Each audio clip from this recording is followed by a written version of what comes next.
unlimited cohort of nerds, friends, and family. Please, everyone, how were you last week without me? Was it lonely? Was it terrible? Were you undergoing withdrawals? All of the above. And then we realized you weren't going to be on the cast, and we were all happy again. Oh, wow. Ouch. That almost hurts. Well, I almost care. I know. Just slightly. Ever so slightly. I missed you. Yeah. Well, Tank likes you more than I do. I had some personal things I had to deal with, and I'm happy to be back and talk about new things. Well, welcome back from what Smurf was lovingly wondering if you were going to be the new butt boy at some monastery. Yes, quite possibly. Well, if they bring out the whips and chains, then you're in. That's true. That's all it takes. Honestly, all it takes is a little reach around, and I'm perfectly happy. See, it's knowing what you want. That's the important thing in life, is knowing what you want. Exactly, and I do the best I can. Yeah. So a lot has happened. So much has happened. Venom has released. Books have released. We've got new trailers dropping. From Colorado's big convention of the year. It has been an adventure, and we got new episodes of What If. Yeah. Plus, we watched the number one show in the United States on Netflix, Squid Game. Not just the United States. That's a worldwide one, apparently. Okay, fine. A number one worldwide on Netflix. Fucking Squid Game. On the verge, if not has already passed Bridgerton. Yeah, I did see that it passed Bridgerton. And it should be, I believe, the number one. At this point, it should be the number one show Netflix has ever put out. Which is weird as fuck, because it is a very unique type of show. But it is properly timed, I would say. Yeah. Forgive the clock. The suspense and kind of existential terror that it deals with is perfectly timed as like a precursor to Halloween and all the spooky movies that everyone is going to be watching. This is true. I think the big question is, did you watch it with the English subtitles and the original South Korean, or did you watch it dubbed? Because South Korean here, I didn't watch it dubbed. I attempted to watch the English dub. It was not good. I had to switch to the English subs with the Korean. I heard that some people said it was actually decent dubbing. It was slightly decent dubbing. I had to watch it in the original, or not in the original South Korean, but I watched it in English. But that has nothing to do with the quality of the dubbing or even the fact that the storyline changes. My thing was that in my household, there's currently a subtitle battle happening because I like watching things with subtitles. And so it was decided that we would watch it without subtitles just to irk me.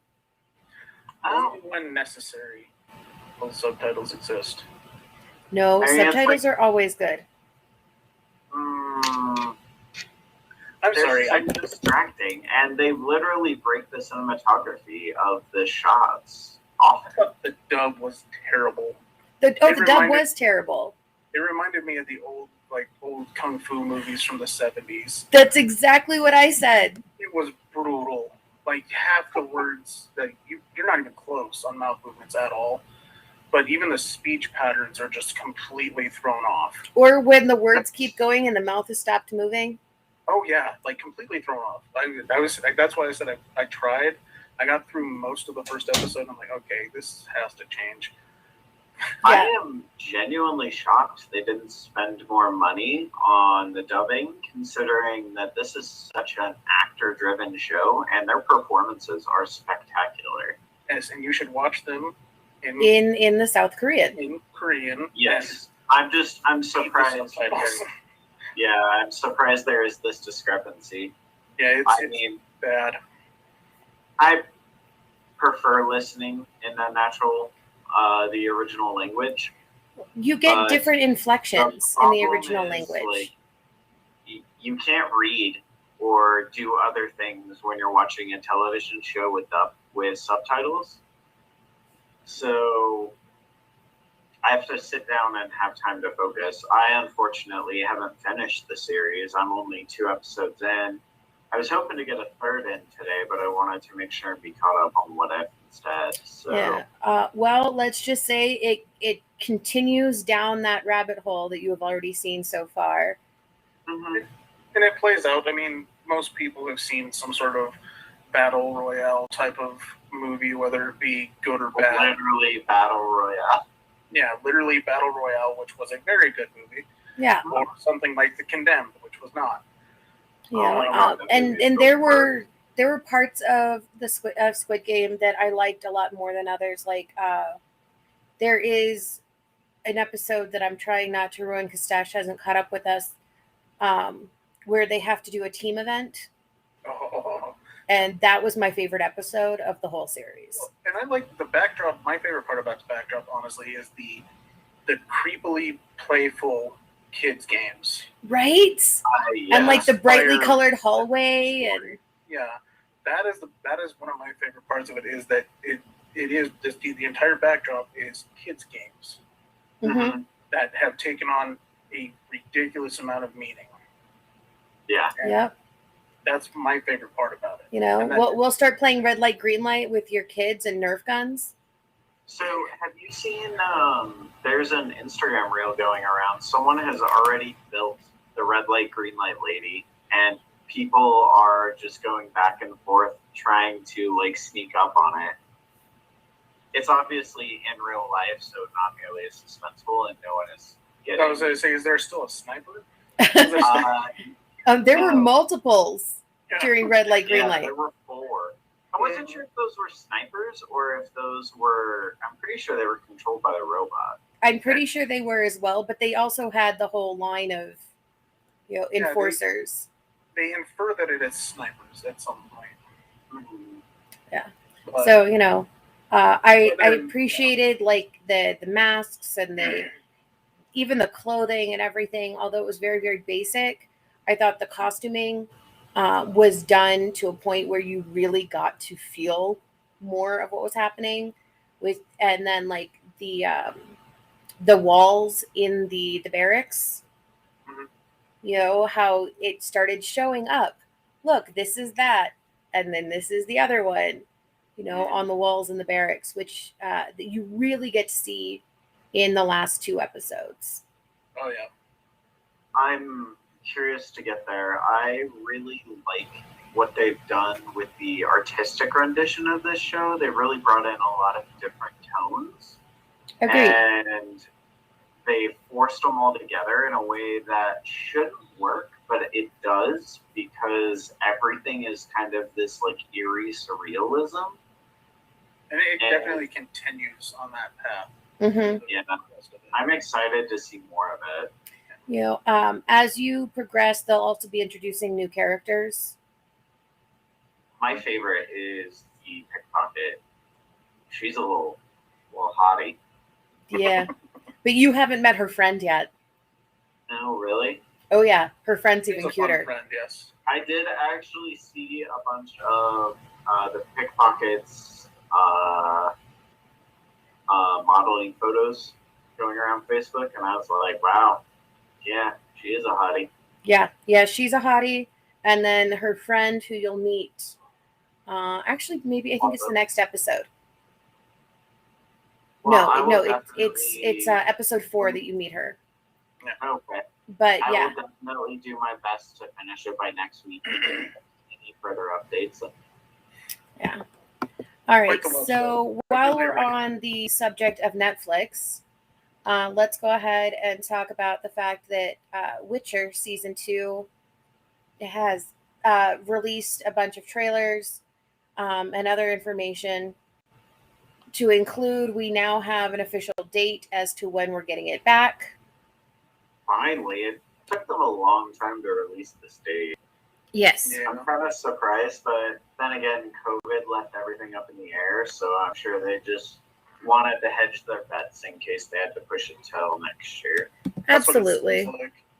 Yeah. But it looks like we're going to be getting it December 17th.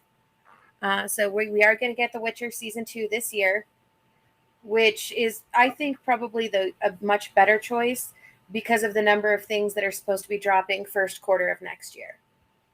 Yeah, but even a late drop in the winter this year is still packed. Yeah, it is. Yeah, it There's is. a lot of video games, a lot of movies, a lot of TV shows that are all dropping this year.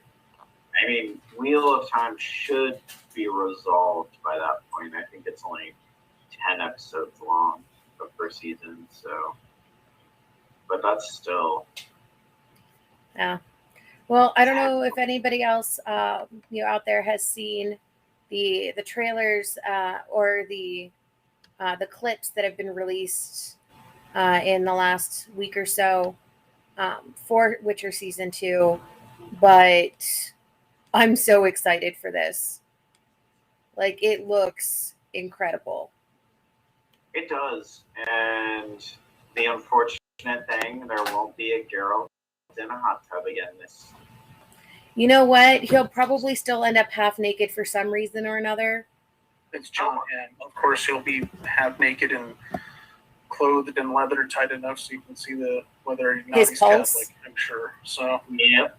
I mean, that's the. You can see his pulse in those pants. Hear that article that he described the act of getting into his clothes, that they were so tight that he could only wear them for limited periods of time. yeah, because it literally cut off the blood supply to his body. Yeah. You know what? He suffers for his art, and I appreciate that he is dedicated enough to wear leather pants that tight. To be honest, if he didn't have such a hammer on him, they wouldn't squeeze him into pants that tight. Yeah. That's nice to see, too. Just saying. I mean, you're not wrong. Hashtag Geralt's hammer. Yeah, we all can admit he's a very pretty man. A pretty man is like, It's strapped. In yeah, I was gonna say pretty man plus a rocket launcher, I was trying to continue the metaphor with the swords. Oh, gotcha. Yeah. Well, it's a broadsword. Yeah, I got it. One of the two-handed kind. Seems to be. I'm terribly excited to watch it. I want to rewatch the series right before. I'm planning on doing the same thing. Because I started my second time through and got like halfway through the series and then I stopped. I have actually just a couple of weeks ago finished like the behind the scenes of Witcher, where the episodes are like 5 to 10 minutes. Yeah. And they're just like the making of. This is us talking about the episode you just watched, but it's on a separate thing on Netflix. Yeah. So I always find that kind of background information really cool. Did any of us watch the animated show? Or yes, and we already talked about that, and you were gone. Yeah, you weren't here for that one. That was when you were hanging out with Baroness. Yep. Yes, I never got around to watching that. Is it worth watching? I think it's worth watching once. It's watching once. It's a fairly disconnected story from the Witcher main series. But it does explain a lot of the have back its of own the history story. and stuff. Yeah. You get a lot of history in that one. Mhm. Okay. Yeah, I'm curious. I kind of like to binge all that stuff right before, but there's going to be so much on my plate at that point. We'll see. Well, the animated cartoon movie is not necessary to understand everything else. Mhm. And it feels so incredibly different. even from the video game, in my opinion. Oh yeah. That it's one that, yeah, if you're a fan, watch it, because it does give you an interesting perspective on the relationships of all of the different types of people. You know, from It's the got good magicians deep lore. to the witchers to the royalty and yada yada. But you don't need it to understand what's happening. You don't. It's good deep lore. It's good history filler. You know. Okay. Yeah, It sounds and it's like definitely it's a standalone. analogous to the books and how the books kind of go off deep into the history, and you're like, all right, guy, kind of get back on track. Well, this is why, like, there's such an argument about the books as to what order you should read them. Because there's the order of when they were written, then there's the order of you know, Geralt's adventures and story, then there's the order of, well, this is how it would happen chronologically, which is different from the story of Geralt because it bounces him back and forth within one book to different times in his life. Yep. So, it's very interesting. I read 3 or 4 of the books, and then I was kind of frustrated by the lack of continuity. You can definitely tell that this guy was very drunk, probably smoking some shit, you know, in the cold Polish winters. And just like, I will have more vodka and I will write another story. Well, the man is incredibly wealthy because of it, so he's clearly done something proper. Which is funny because he doesn't want to have anything to do with it anymore. He doesn't want to have anything to do with the video games. Or the show. Really? Yep. I haven't heard that about the show. Yep. He was asked if he would be like an advisor type on the show because the books are so disconnected. And he was just like, fuck you guys. I'm here. I'm cool. Whatever. He's a very interesting fellow because he tried suing City Project Red. Even though, like, he literally signed his rights away for a lump sum. In I was gonna say, yeah, he signed it away as a license. Yeah. Doesn't matter. He still tried. And I bet you they just paid him because they didn't want to deal with the risk of losing anything. Oh yeah. All right. Well, while we're talking about lawsuits, that will take us over to what's happening with Disney and Scarlett Johansson. Yes. So Disney was told they were wrong. Well, they're basically told that they couldn't win their case. Who, is Disney? what it seems like. Yeah. And they might as well just let it go. And the reports are that she got 40 million plus. Yeah, they did not release an actual figure that I was able to find. But they are saying that by giving her all of this money, they do want to work with her again. They want her to continue doing whatever it is they want her to do for various, you know, Marvel universe as well as other things in the Disney studios. That's what it seems like. Is it's the Disney studios that is more interested because she's connected to their Terror of Tower thing. Yeah. So, and they want to continue that. So that's the most interesting part. Is they went from I'll never work with her again to here is $40 million. Please come work on this project. Yeah. Yeah. We were wrong. We love you. I mean, let's be fair. $40 million is like a drop in the bucket for Disney. Yeah, it's like a couple hours profit for and well earned for her. Honestly. Yeah. Well, it just means that this is going to set a precedent, you know, and wait and see what happens with any of the other actors who have talked about following in Scarlett Johansen's footsteps on this. Yeah, there are a few, and not just for them. Like, I believe a couple of the actors from Dune were considering a similar lawsuit. Yeah. So, you know, just wait and see what happens. You know, well, I know for Dune, at least, like, nothing has happened yet, so. Dune is out. Just I meant, No, not that. I meant on the legality side. Oh yeah, nothing yet, but So we'll they'll wait and see probably what do a happens. settlement outside of court because they don't want the negative publicity. Yeah. We will be talking about Dune next week when Smurf comes back. Right now, he's pleasuring a troll under a bridge somewhere. That sounds right. Yeah, well, Well, Yeah. and it does that. For some reason, just remembered it also ties into what's happening with the labor strike in Hollywood that's potentially coming up. this is true.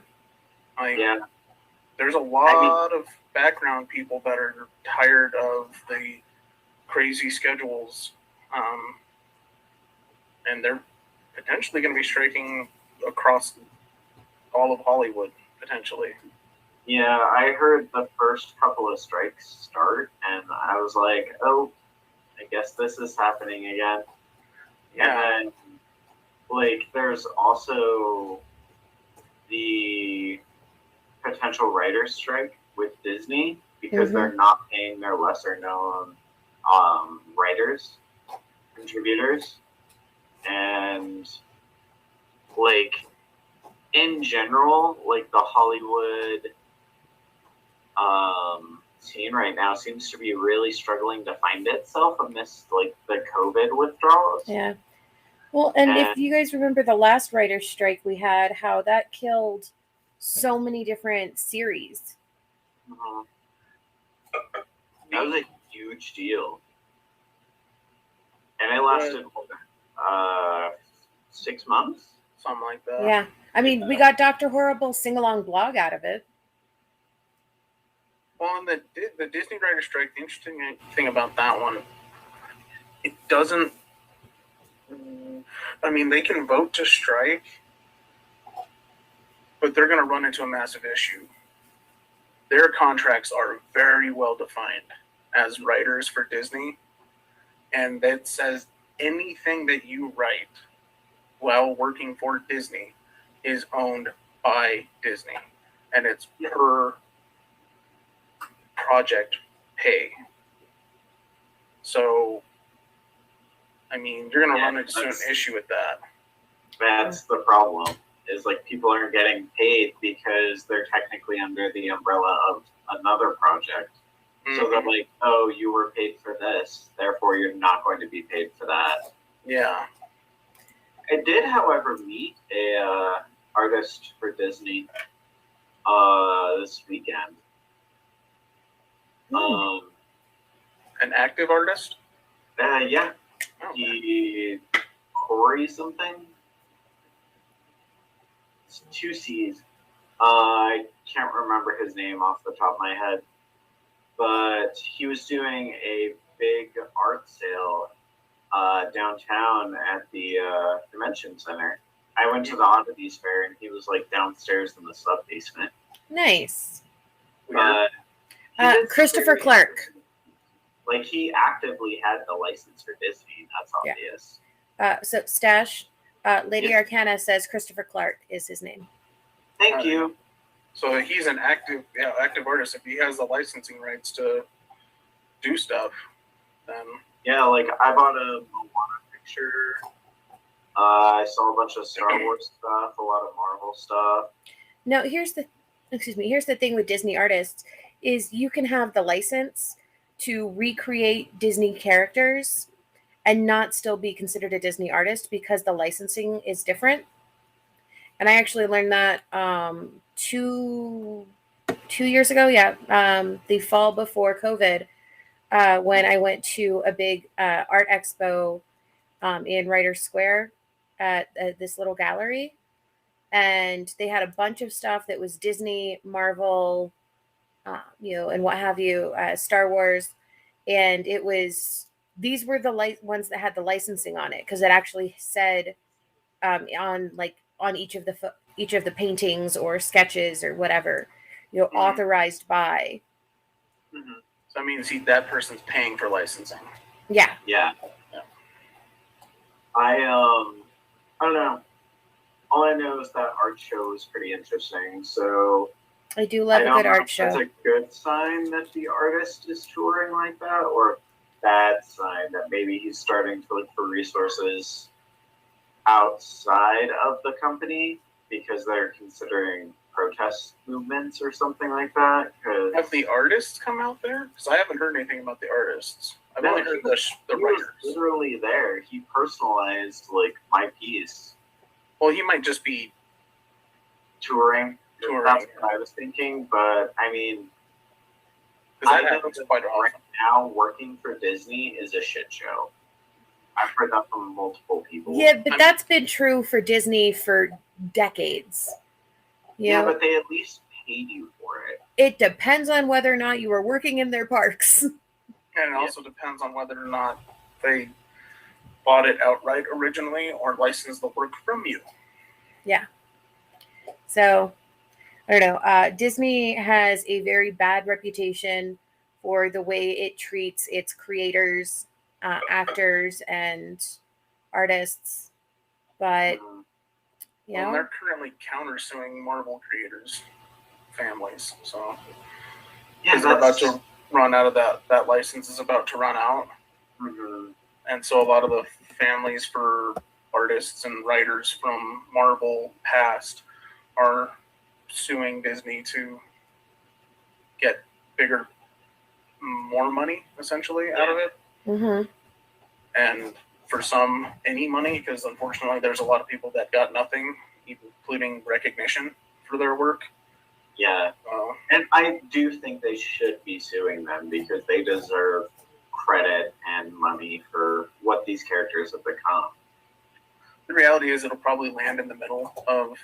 I'm sure there'll be an out-of-court settlement. They'll have to pay them and then get to keep the license, essentially. Yeah, because they're not ever going to get rid of like their licensed characters. There's no way. And the stranglehold they have on their licenses tend to be pretty intense. So yeah, we'll just wait and see. While we're on the topic of Disney and Disney Plus, quickly, Black Widow is now available on Disney Plus without the premium access.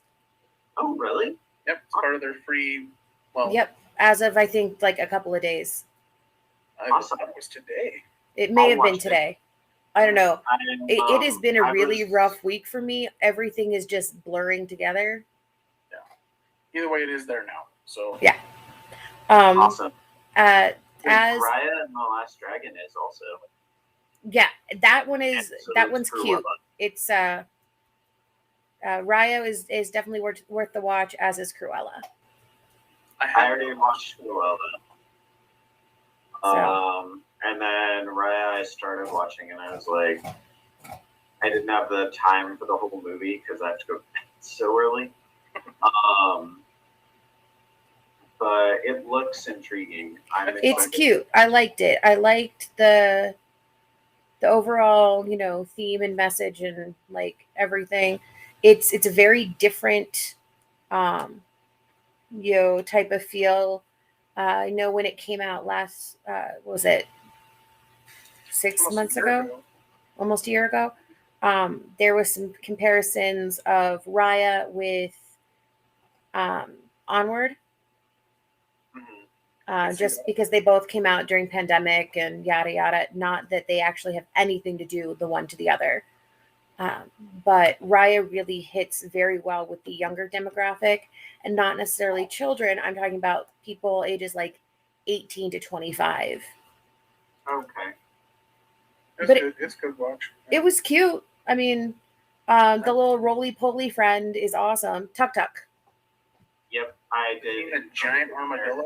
And he almost chased a beetle around. When he was little, he looked like a roly-poly.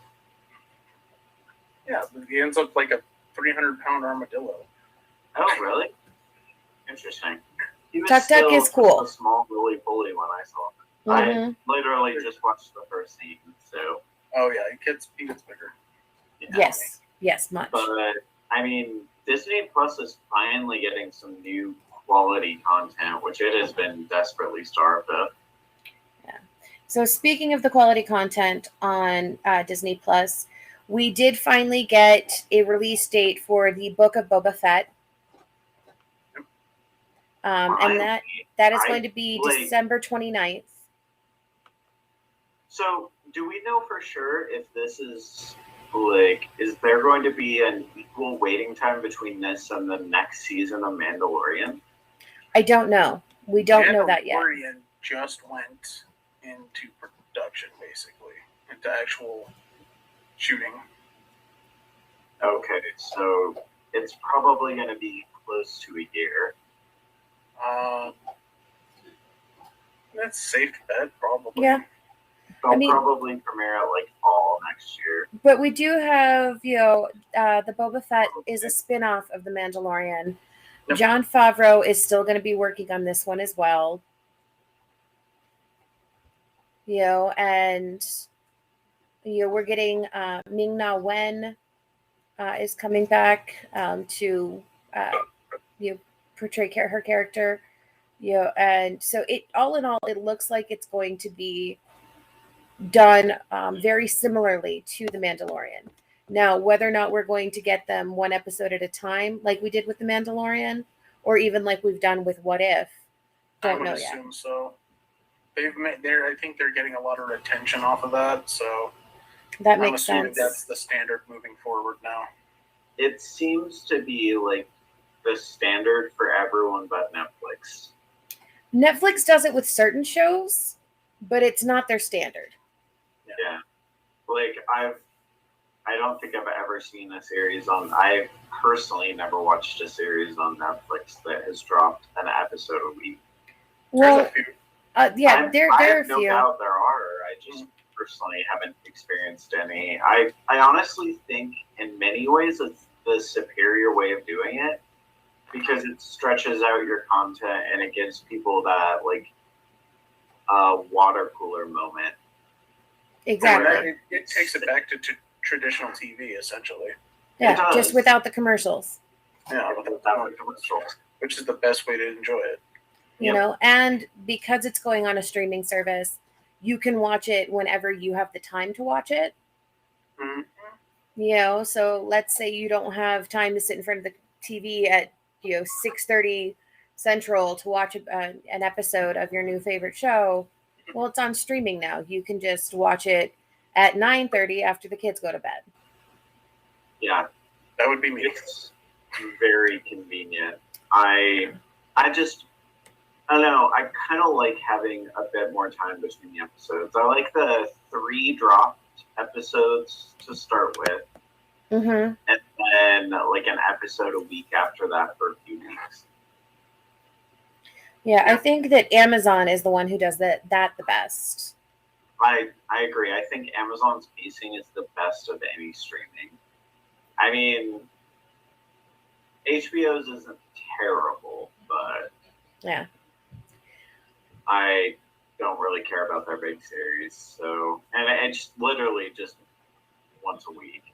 Yeah. Everyone knows their drop is gonna be on Sunday night. So, just like we know, Disney's is gonna be on Wednesdays. So, yeah, which is why we can talk about What If, each week here. Well, I think next week will actually be our last time because today the season finale came out, and we are not talking about that yet. We're talking about episode 8, which the introducing of like, in my opinion, like the lamest Marvel villain. I never found Ultron particularly compelling. Like, he's not as good as he is in the comic books. Let's go ahead and put it that way. Yeah, he's just poorly designed. He has no motivation for his actions. He's like a flat, stagnant character who is just boring. And I don't like his design, honestly. He has a very clear motivation. No, he has a clear motivation, but his motivation doesn't change and evolve. Oh, no, it never does. That is his motivation. He was designed to protect humanity, and how does he do that? He kills humanity because they kill themselves more than anything else. Well, I mean, it's not just humanity anymore. Well, yes. He takes a detour from, well, no, it's still mostly humanity. But the biggest threat against the people he was designed to protect are themselves, essentially. So he has to erase them. And he does it in a very interesting way. I'm trying to I watched both episodes back to back, so I'm trying to figure out where one episode stopped, and I can't recall exactly what happened. Everything up to the assembly of the characters took place in the first part. Okay, so he did get the Infinity Stones. Yes. Okay, Yeah. cool. I will say that this episode of What If Ultron won, I liked a lot better than Frat Boy Thor. Frat Boy Thor. He wasn't bad though. Frat, F-R-A-T, Frat Boy, Party Thor. I believe Party Thor is his official title. I hate him. Well, I'm still gonna call him a rejected frat boy. What did they do to his face? They softened his jaw and almost gave him jowls, but not quite. They cartoonified him. It was more than just that, though. Something about his portrayal was very strange. Well, he's not. I was not a fan of that episode, although I do really like what they're doing with Miss Marvel. Yeah, that was funny. Yeah. So, Ultron, as we've kind of hinted at, decides to take it upon himself to destroy the world that he is on, and then everything else. Yeah. Because Ultron and Thanos maniac thing really working for him. I'm sorry, Bobby, what were you saying? I was just saying, Ultron in this universe and Thanos in the cinema universe, they're cut from the same cloth. Yeah, to a certain extent. Doesn't mean they're the exact same. It just means that they're similar. Ultron wants to kill everybody. Doesn't care about the other half.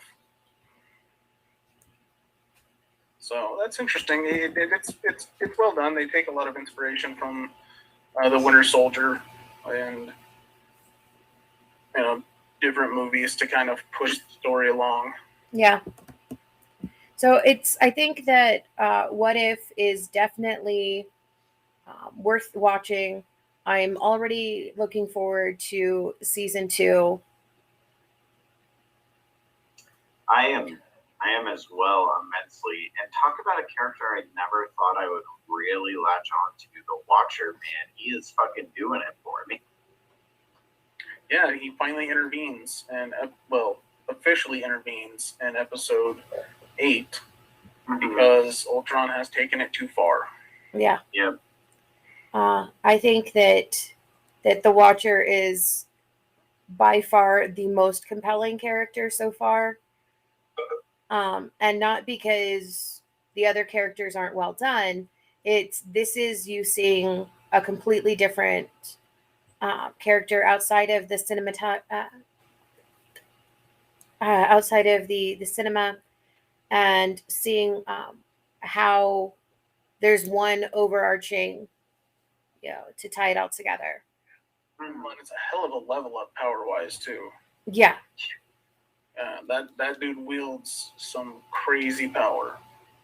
This he does. Oh, I can't wait to talk about the next episode. But you're going to have to until next week. Because we want to give everybody a little bit of time to watch it. Yeah. Regardless, I'm really excited with everything they've been doing in this series. Even the episodes I don't particularly enjoy, I understand and see what they're doing with each telling of the story, and then how things. And as we'll discuss next week, how I'm trying to even the small stories end up having a larger role. Yes, they do, and not just to the Watcher. Oh no! Yeah. So, I think one of the things that. Go ahead. Thank you. Am I crazy, or was there like a brief cameo of the Watcher in one of the movies? We are told that the Watchers exist in. Is that Guardians 2? Yes. I think so. Yes, we With are the told that post-credits Watchers scene, exist in Guardians Stan 2. Lee is there, and he's surrounded by the Watchers, and he's telling them about all of his different appearances in the movies. That's what it's from. Yeah. I knew. I was like, I swear to God, I remember it being referenced in one of the movies, but I couldn't for the life of me recall what it was. Yeah, they kind of hinted the idea that Stan Lee is a Watcher, and that's why he's been in all the movies. Because he's watching over the universe as it plays out. All right, thank you. Mm-hmm. I was bugging the shit out of it. Okay. But overall, very good. 10 out of 10, recommend. Okay. Like 8 out of 10, recommend. All right, so staying with Disney and the MCU, let's talk about Black Panther 2, Wakanda Forever, and the fact that there are reports that Michael B. Jordan as Killmonger will be back. We don't know in what capacity. And that seems to be official at this point. He is there for some reason. We don't know if it's he didn't actually die at the end of Black Panther, and he's been in like some kind of stasis or something up to this point, or if it's gonna be showing up in the soul realm. Yeah. I mean, you literally died in Wakanda. Like, the place where you can break any rule that you possibly want and just blame it on super advanced technology. Yeah, pretty much. So I would be shocked if he wasn't actually back in some capacity. I'd say it's equal chance either way, to be honest. We don't know yet. Yeah, it could be either way because, like you said, they're Afrofuture technology of they can heal anything, or is it that he did die and now he is part of the soul realm because he was the Black Panther for a very short period of time. Mm-hmm. I mean, regardless, I'm excited to see him again because he did an amazing job acting. I agree. It's like, even in his voice acting in the episode of What If, like, he is a very talented actor. And anything that gets me a little more of him, I'm excited to see. Agreed. Well, I will agree with that in the MCU, but there are definitely some things that Michael B. Jordan has done that I'm just like, really, dude? Like, what was that one that came out on Amazon Prime? Four. Okay, I try to pretend that one doesn't exist. That wasn't his fault, though. Yeah, but no, what was the one that he was just in on Amazon where it's like the spy movie? Whatever, that's how good it was. Oh, God, yeah, the one he did where he's the spy. Yeah. Can't remember what it's called. But it wasn't great. Yeah, it was not very good. Advertising it, and I was like, I'm not going to watch this. It's not worth it, to be honest. Yeah, so like I said, Michael B. Jordan in the MCU, love him. Michael B. Jordan in other things. I can't discount all things. Fruitvale Station was good. I wasn't saying terrible in all things. I was just saying in other things, I can't just say I love everything that he's done. True. Yeah. So, all right. Moving on to other sequels, or in this case, a prequel, House of the Dragon, which is the Game of Thrones prequel, has officially released its first trailer yesterday. And holy fuck. It is a cool ass fucking trailer, and Matt Smith looks amazing. It's like, I am not a big Game of Thrones person, but like, did you see the fucking badass sword they had too? Mm-hmm. That's so cool, with like the wings on it and like the dragon heads on the side, on the pommel. Well, I feel like they're trying so hard to make House of the Dragon good as an apology for the way they ended Game of Thrones. That's what it seems like. I mean, it's interesting because it's set 200 years before the series of Game of Thrones, and like that time is pretty well discussed, so everyone knows what's going to happen. So they're going to kind of have an uphill journey here to make like a really quality series that has any truly dramatic consequences.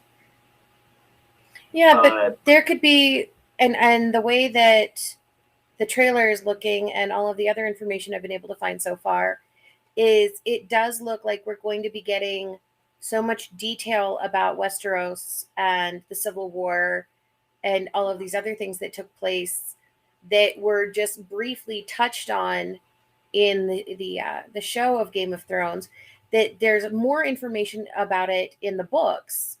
But, you know, obviously the books are, you know, much more detailed than the show ever was. And the show was incredibly detailed until you got to the final season. Oh, and then it's got the issue that all prequels have, and that is, like you said, we know what the end is. So it has to do what the very few good prequels can do, and that is they tell you enough story and enough interesting stories that it makes sense why you got to the point that you got to. Yeah. Without bogging it down with crap like Star Wars did. Yeah. Sub-stories. You have to tell the right sub-stories to elevate the plot, but you can't do too much or else it'll just clutter it up and drag it down. Yeah. Or change canon altogether, So, which is what we saw, you know, was a big problem with, in my opinion, with episodes 1, 2, and 3 of Star Wars, is it changed a lot of the canon. And, you know, because like Obi-Wan, think about him in the original, and then think about him at the end of episode 3, right? And he's only supposed to have aged, what, like 18 years? something like that. And instead, it looks like he's aged 60. Yeah, how you got from Ewan McGregor to That Alec hair Guinness? is terrible for your skin. Yeah, apparently Tatooine ages you like triple time. Yeah, you know, it's all that blue milk they're drinking. It's true. It's true. So I'm really curious, and I may give it a shot. I have HBO Max. There's no reason not to. Not with all the stuff they put out.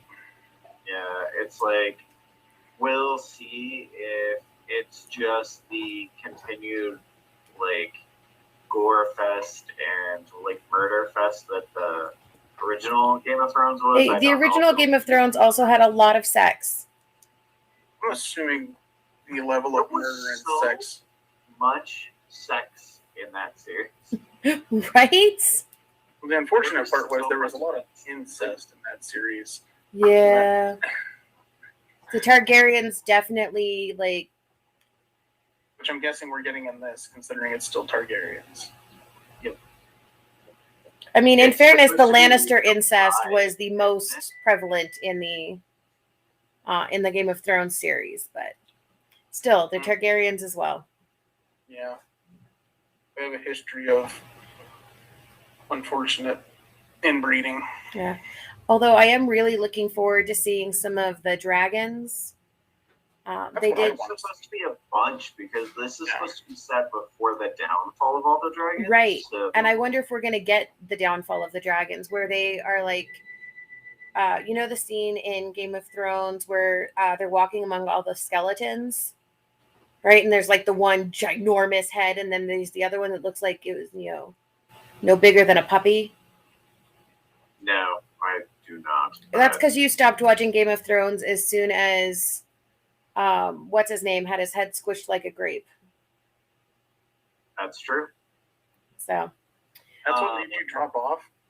Yeah, I didn't even finish the episode. That happened, and I turned it off, and I haven't ever watched anything since. And honestly, I was just so glad that everyone was pissed off at the ending, and I was like, I didn't have to worry about that. That's farther than Steph got. She got to the point where they cut the horse's head off. And she's like, I'm not watching this bullshit. Oh yeah. See, the thing is, Mom really enjoyed Game of Thrones, but your wife is not that kind of person. Like, she would not appreciate Squid Game. No, not at all. Whereas, like, my partner and I were like, okay, ready? Let's finish this. Just one more episode. Just one more episode. We need to go to bed. We have to work in the morning. Just one more episode. Yes. Because, that's the best thing about Netflix dropping everything at once, is when the next thing you know, you watch the entire series, but you were half awake because you were so tired. Yep. And you We've get to all been there. It again and see so much that you missed. Oh, see, I knocked out Squid Game on Monday night, so. In one day, it's 9 episodes. And they're all an hour, aren't they? Everyone's sick here. I was awake till 4 o'clock in the morning anyway. Fair point. Okay. Moving over to gaming. PlayStation officially acquired Bluepoint Games. Which, not really shocking. No, they mostly worked with PlayStation to this point. Have they worked with anybody else? Maybe. I don't think so. Because they've been doing stuff since before they started doing all of PlayStation's remakes, but 2006, I think, is when they started, something like that. Yeah, but ever since then, they've been exclusive. I think they may have dropped a couple on PC too, but definitely not on Xbox. I know for sure they did a couple Xbox ones because they did the Titanfall port to Xbox 360, and they did the Metal Gear Solid collection for 360. Yeah, but we're talking years and years and years ago. Mm-hmm. Like 2014 was Titanfall, I think. So. Yeah, but still, you have to think that's still what, 7 years ago? Yeah, and they've basically worked with Sony for most of, and they have a small staff. Like I think there's only like 70 people in their staff or something like that. Yeah, they're not a huge company, but the cool thing or the interesting thing about this announcement was that they also announced that they're not working on a remake. They're working on their own new game. Yes, they're making they are working on a remake for Demon Souls. No, Demon Souls is already out. No, that's what I'm saying. They worked on the remake for Demon Souls, and now they're getting their own franchise, apparently, to move forward with. Which I'm excited to see what they do. Mm-hmm. I mean, personally, I think they've designed their entire studio to be a remake. Well, and they're very successful at it. But and that's why I think they're okay with the acquisition, because it'll allow them to have more backing, essentially. I mean, like I said, they're a small company. 70 people for a game studio. That's no one. Yeah, that's incredibly small. Most companies have hundreds of employees for game studios. So the fact that they have such a small one, and essentially they're getting the keys to something of their own because PlayStation's backing them now fully. Yep, now they can take a risk. Mm-hmm. And we'll see what they do. I mean, I'm curious to see any game they come out with, but barely. I think I've played everything they've come out with, actually. I like the collections that they did. They did a good job of putting them together, so. Mm-hmm. No, they're a very talented studio, and from what I understand, Demon Souls was absolutely phenomenal. Mm-hmm. I have not played it, but I've looked at some of the graphics, and some of the graphics are just incredible, and so the amount of detail and energy that goes into doing the graphics on these games is just intense. Well, and especially when because it seems like, it's just remake, but they have to entirely rewrite some stuff when it comes to coding to upgrade them. Especially from Demon Souls into a PlayStation 5 game. Oh, yeah. The amount of work that had to go into that is insane. I mean, Demon Souls was what? PS2? I think it was PS3. Okay. But still, that's 2 generations and almost, 15 years of stuff? Mm-hmm. So, And good on them. Yeah, I'm excited. I hope they do something interesting. Sony is finally like, now that Microsoft has stopped buying studios all the time, Sony is starting to pick up to try and catch up.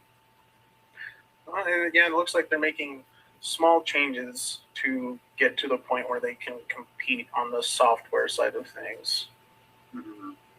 Because the hardware is already competitive between. Oh yeah, it's sort of the power on either of the PlayStation 5 or the X series. It's crazy amount of capability there. But yeah, it looks like they're doing small things. Like, and they also did the copywriting for their cloud gaming for PlayStation Now. So they can potentially do the same thing that Game Pass is doing for Xbox now. So, I mean, we'll see. Because Xbox has been working on like cloud streaming for what, 2.5 years now, 3 years, something like that. Yeah. It's like, and it takes minute. that long just to get the problems sort of wrinkled out. I'm sorry, Bobby, what was that? I was just saying, yes, it's been a hot minute since I started working on that. And like, Xbox is moving forward, integrating it into everything they possibly can because it is the future. I'm glad to see Sony is finally starting to turn the ship a little bit. Maybe be like, okay, I think it's about time we invest in this. And with them buying Crunchyroll recently too, they're doing small things that will eventually see some sort of payoff, I'm assuming. Oh yeah, for sure. Agreed. Okay, so let's talk about something that, in my mind, is not so small. And that is, I got a Twitter alert on my phone a couple of days ago saying that Chadwick Boseman had just tweeted for the first time in a long time. And then I had this whole, wow, I didn't realize they had Twitter in the afterlife. Oh, wait, no, it's someone else posting about the memorial scholarship that was set up. Yes. And so there are now 4 students who are going in with the very first time that this scholarship has been awarded.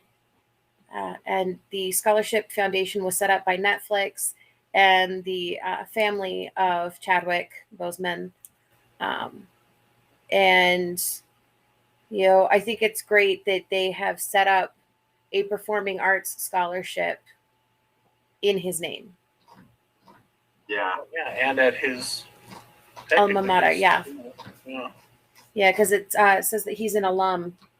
Yep. Or so alumnus. The name of the fine arts college is his name now. It's the Chadwick A. Boseman College of Fine Arts. Yeah, which is kind of badass.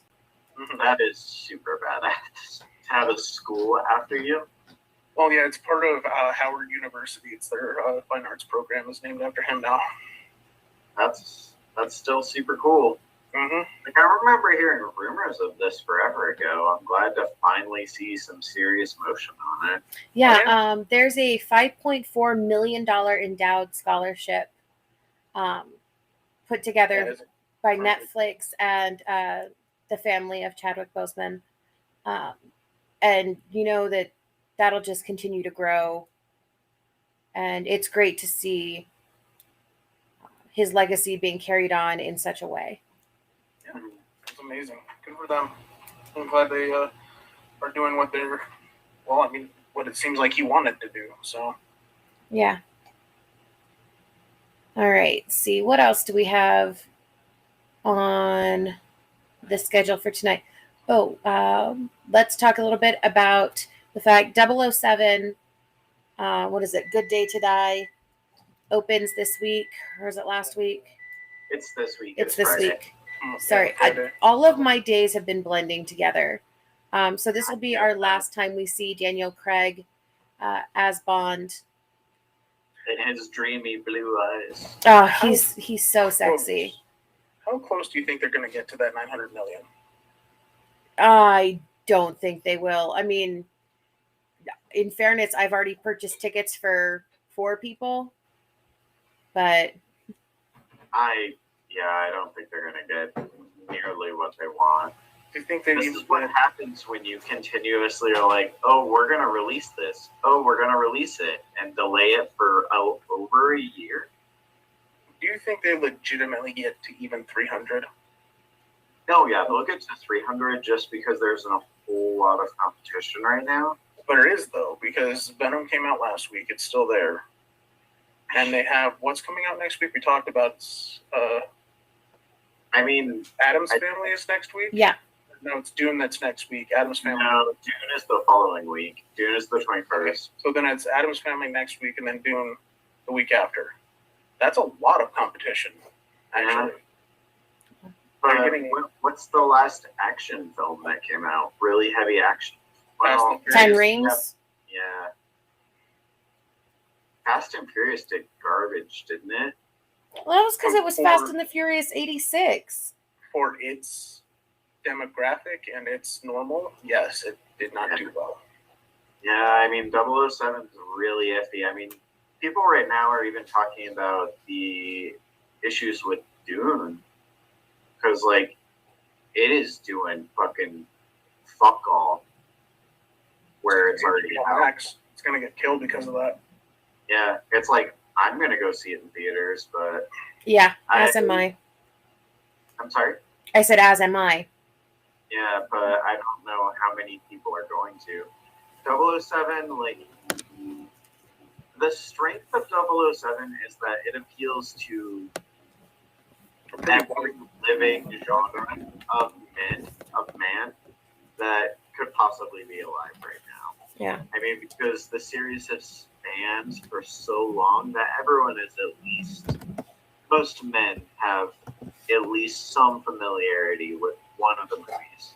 And even women, honestly. I have watched almost every Bond movie ever. And the fact that it's Daniel Craig. Yeah, and he's delicious.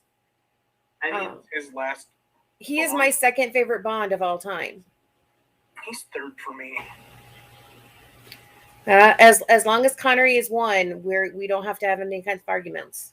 Connery, then Pierce. See, and for me, Pierce is number 3 for me. I liked Pierce. Well, while we're talking about Connery, Daniel Craig is going to be following in the path of Sean Connery and is going to be in MacBeth on Broadway. His return to stage, apparently. Yep. It opens April 28th of next year. And oh my God, it's going to be such a good show. It should be, honestly. I don't know if I'll get to see it, but it should be good. Don't worry, Bobby will go and see it for us. This is true. I don't know. I'm really curious to see how Bond does. I haven't heard anything good about Venom, but I haven't heard any numbers about it either. Which makes me wonder how it did. It did really good numbers, but I've heard that it's very much in the same vein as the first one, where it's... That's unfortunate. Very B-movie action craziness. Yeah, but like it wasn't even the good parts of B. Like, I hated the first Venom. The only reason I'm going to see this one is because of Woody Harrelson, and I just don't know if I can get myself to pay for it. I just don't know if that's going to happen. I didn't hate it nearly as much as apparently most people do. It was not done great, but at least it was a better interpretation of Venom than Spider-Man 3. So, wow, that's your bar? That is my bar. That's the only Venom we have to compare it to. Dude, we have all the cartoon Venoms and stuff like that. Most of those suck too. They're better than the fucking Spider-Man 3 Venom, that's for sure. Yeah, but most of them aren't great. They try and they dull it down too much on the... Well, that's true. But those were literally designed for kids. I know, but at least he eats people. That's important to Venom's character. He does eat people. No, does he in, like, the movie? I don't even remember anymore. Yeah, remember he tells them at the end when they get into the fight, eat whoever you want as long as it's a bad guy. Just don't eat the innocent people. Yeah. I don't remember that at all. Mm-hmm. I'll tell you the honest truth. I tried to blank that movie from my mind. I remember like one scene from the entire movie, and they were in like glass, like prison rooms, and that is the labs. Yeah. literally it. That's the only thing I remember from that movie, besides it sucking so much ass. Hey, you know what? Some people like things that suck ass. That's true, they do. Yeah, some people like Sharknado. How?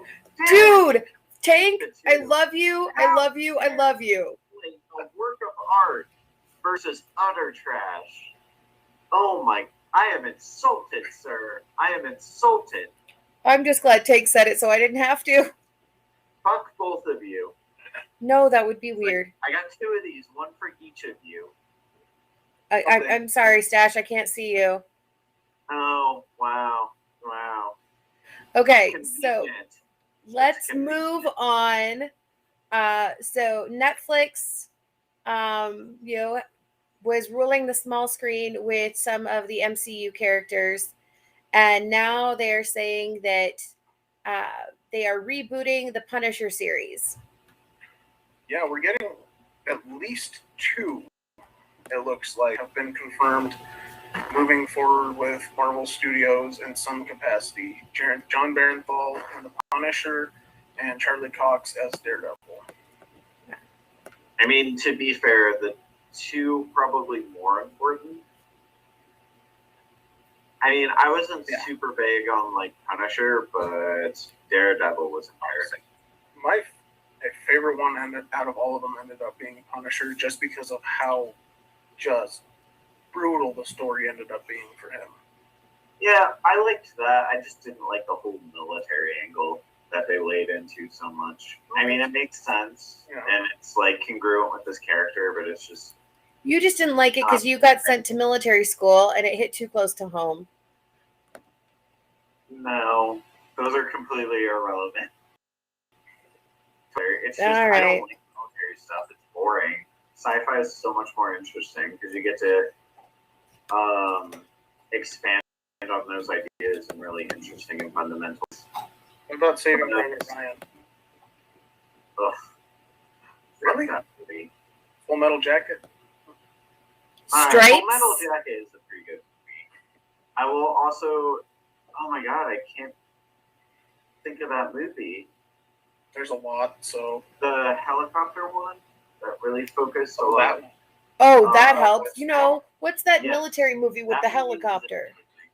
Apocalypse Now is a great movie. Yes. So is Platoon. I'd recommend that one also. And that one's cool because they die in the most horrible ways. Hashtag horrible death. Mm-hmm. But no, I'm curious to see what they do with continuing these. I genuinely loved what they did with Daredevil. I genuinely loved what they did with Jessica Jones. And the rest of them, I watched all of them except for Iron Fist. And I remember you and I tried to watch Iron Fist.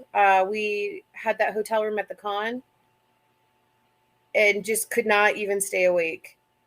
I watched all of it. It was so not worth it. Iron Fist was the one that did not play out.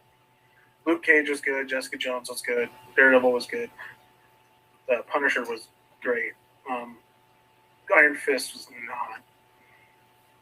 And you got the redheaded stepchild, okay? Well, and he's the one that they're guaranteed not to bring back. I think there's a chance we see Jessica Jones and Luke Cage at some point. I just, like, we're getting specifically the actress who played Jessica Jones would be so hard to replace. Well, no, that's what I'm thinking that those actors are going to move over. Iron Fist is the one that's basically guaranteed not to. Right. Yeah, why would they pay for... They'll find someone else to be a better Danny Rand who's a lot less fucking boring than Flynn, whatever the fuck his name is.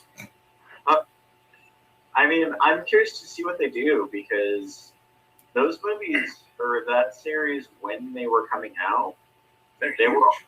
very, Oh yeah, very Defenders was like a big fucking deal. it really was. All right, fellas, I'm gonna have to call it a night now, because otherwise I'm going to collapse here on the sofa. So, do we have anything else to discuss this evening? Nah, I can let everything. I can push everything till next week. And we can let stuff percolate because there's some other stuff next week too. So Yep. So we will be back, same bat time, same bat channel. Follow us on Instagram, Twitter, Facebook, YouTube, Twitch, iHeartRadio, Podbean, Apple. iTunes. We're on all the fucking things. So find us. We're the sluts wherever you are. Just look at the nearest street corner. That's right. So We'll look for us on your closest street corner, as well as at your local cons, because we try to travel around and come to all of those, and we have quite a few cons still happening before the end of the year.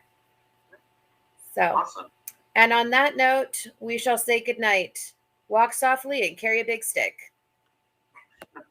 Fairly well.